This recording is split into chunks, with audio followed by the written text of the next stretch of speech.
بسم اللہ الرحمن الرحیم۔ شروع اللہ کے نام سے جو بڑا مہربان اور نہایت رحم والا ہے۔ ایک نہایت ہی اہم اور فکر انگیز واقعہ۔ دوستو، اگر صرف 5 منٹ کا وقت ہے تو ایک بار ضرور سنیے، آپ کا ایمان تازہ ہو جائے گا اور یقین کرے کہ آپ کے رونگٹے کڑے کر دیں گے۔ پرانے زمانے کا ایک قصہ ہے کہ ہر جمعے کو نماز سے فارغ ہونے کے بعد مسجد کے امام صاحب اور ان کا ایک 11 سالہ بیٹا نیدرلینڈ کی کیپٹل ایمسٹرڈم کی گلیوں میں نکل پڑتے اور لوگوں کے درمیان الطریقہ الی الجنہ نامی کتابچہ تقسیم کرتے پھرتے تھے۔ یہ معمول چلتا رہا یہاں تک کہ ایک جمعہ کو مطلع آبرآلود ہو گیا، موسلادھار بارش بہنے لگی اور کڑاکے کی ٹھنڈ بھی پڑ گئی۔ بچے نے بہت سارے کپڑے زیب تن کرا لیے تاکہ اسے سردی کا احساس نہ ہو سکے، اور اپنے والد سے کہا کہ ابا چلے، میں تیار ہوں۔ باپ نے کہا کہ بیٹا کہاں کی تیاری ہے؟ بیٹے نے جواب دیا کہ ابا جان، کتابچوں کی تقسیم کاری کا وقت ہوا چلا ہے۔ باپ نے کہا کہ بیٹا آج موسم کافی ٹھنڈا ہے، بارش بھی ہو رہی ہے، آج موقوف کرتے ہیں۔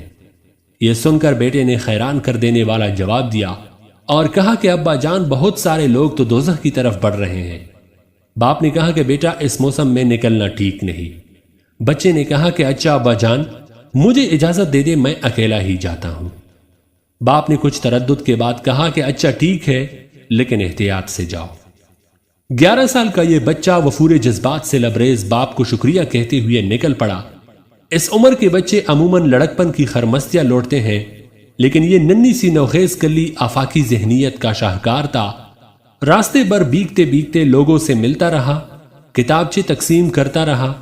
قریباً 2 گھنٹے بارش میں بھیگنے کے بعد اس کے پاس صرف آخری کتابچہ باقی رہا۔ ادھر ادھر نظر دوڑائی لیکن کوئی نظر نہیں آیا۔ بارش اور ٹھنڈ کے سبب شہر ہموشا میں ہنوز کوئی راہی نہ دیکھا۔ قریب کے ایک چھوٹے سے گھر کی طرف بڑھا، سوچا کہ کوئی تو ہوگا جو آخری کتابچہ اسے دے دوں۔ پاس پہنچا، دروازہ کھٹکھٹایا لیکن کوئی آواز نہیں آئی۔ وہ برابر دروازہ کھٹکھٹاتا رہا، جانے اس کے دل میں کیا آیا تھا کہ وہ وہاں سے جانے کا نام بھی نہیں لے رہا تھا، اور اب کے بار دروازہ پورے قوت کے ساتھ کھٹکھٹایا۔ کچھ لمحے بیت جانے کے بعد ایک عمر رسیدہ خاتون دروازے پہ آئی، جس کے چہرے پر حزن و افسردگی کے آثار نمایاں تھے۔ بولی کے بیٹے کیا کام ہے؟ ننھا سا بچہ مسکراتے لبوں اور روشن نگاہوں کے ڈورے جھکا کر بولا کہ محترمہ، زحمت دینے کے لیے معذرت خواہ ہوں۔ دراصل آپ کو یہ بتانے آیا ہوں کہ اللہ تعالیٰ آپ سے بے حد پیار کرتا ہے اور اس نے مجھے آپ کے پاس بھیجا ہے۔ یہ آخری کتابچہ آپ کو ہدیہ کرنے آیا ہوں۔ یہ کتابچہ آپ کو اللہ کے بارے کچھ پیغامات دے گا اور خلق مخلوق کی حقانیت واضح کر دے گا۔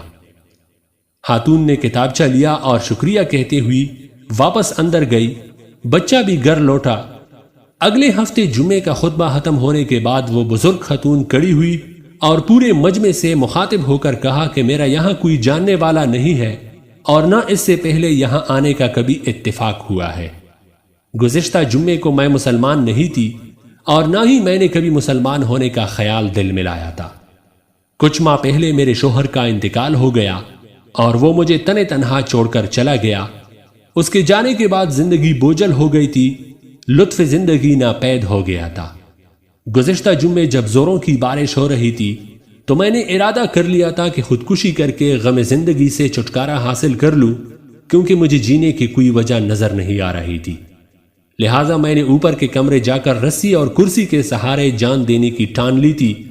بس شاید کچھ لمحات کی دیر ہی تھی کہ یہ جسدہا کی قفس انصری سے پرواز کر جاتی کہ یکا یک میں نے دروازے کی کڑکڑاہٹ سنی۔ میں نے کچھ دیر توقف کیا، سوچا کہ جو بھی ہوگا کچھ دیر میں خود ہی چلا جائے گا، لیکن مسلسل دروازے کی کڑکڑاہٹ نے مجھے گلے سے پندہ نکالنے پر مجبور کر دیا۔ میں محو سوچے غلطاؤں پیچا رہی کہ آخر یہ کون ہے جو ایسے پرخطر موسم میں بھی میرے دروازے پہ دستک دے رہا ہے، وہ بھی مسلسل۔ بالآخر میں نیچے آ گئی۔ دروازہ جو کھولا تو ایک ننھی سی جان کا بیگتا ہوا وجود میری نگاہوں کے سامنے زیر لب مسکرا رہا تھا، اور اس کی وہ مسکراہٹ اور آنکھوں کی چمک میں نے پہلے کبھی کسی انسان میں نہیں دیکھی تھی۔ اس مقدس سراپے کی وصف کشی کے لیے میرے پاس الفاظ نہیں، اور اس کی زبان سے ادا ہونے والا ایک ایک لفظ گوہر نایاب تھا۔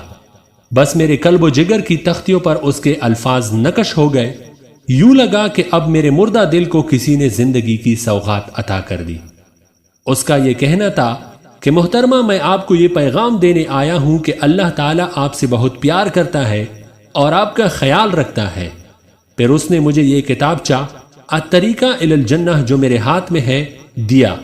میں نے دروازہ بند کیا اور نہ چاہتی ہوئے اس کتاب کو کھولا۔ پھر جو کتاب کو پڑھنا شروع کیا تو آنسو سے میری آنکھیں ڈبڈبا گئی۔ میرے اندر ایک انقلاب برپا ہو چکا تھا۔ میں جان گئی تھی کہ اللہ مجھ سے وقتاً بہت پیار کرتا ہے۔ میں نے کرسی اور پندہ پھینک دیا کیونکہ اب مجھے سہارا مل گیا تھا۔ اب مجھے زندگی کی قیمت سمجھ میں آ چکی تھی۔ آج میں خود کو خوش قسمت سمجھتی ہوں کہ میں نے اپنے مالک حقیقی کو پہچان لیا۔ اس کتاب پر دیے گئے پتے کی وجہ سے میں یہاں پہنچ سکی ہوں۔ میں آپ کا شکریہ ادا کرنے کے لیے یہاں آئی ہوں۔ اس چھوٹے سے فرشتے کا شکریہ ادا کرنا چاہتی ہوں جو مسیحا بن کر مجھے دوزخ کے دہانے سے بچا لایا ہے۔ مسجد میں چار جانب سے آنکھیں اشکبار تھی۔ تکبیرات کی صداؤں سے پوری مسجد گونج اٹھی، اللہ اکبر، اللہ اکبر۔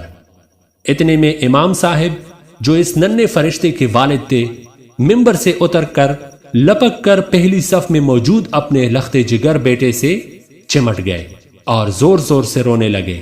انہیں احساس ہو چلا تھا کہ اس مجمع میں اس جیسا کوئی خوش قسمت باپ نہیں جس کا بیٹا اصلی ہیرے موتی چن رہا ہے۔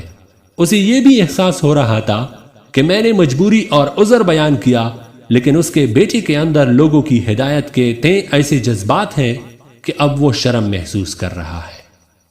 سبحان اللہ۔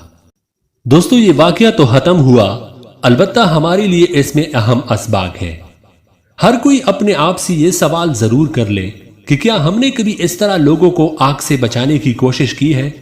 کیا ہمارے سینے میں وہ درد و کسک ہے جو ہمارے پیارے نبی صلی اللہ علیہ وآلہ وسلم کو لوگوں کی ہدایت کے لیے تھی، یا جو اس ننھے سے بچے کے دل میں تھی؟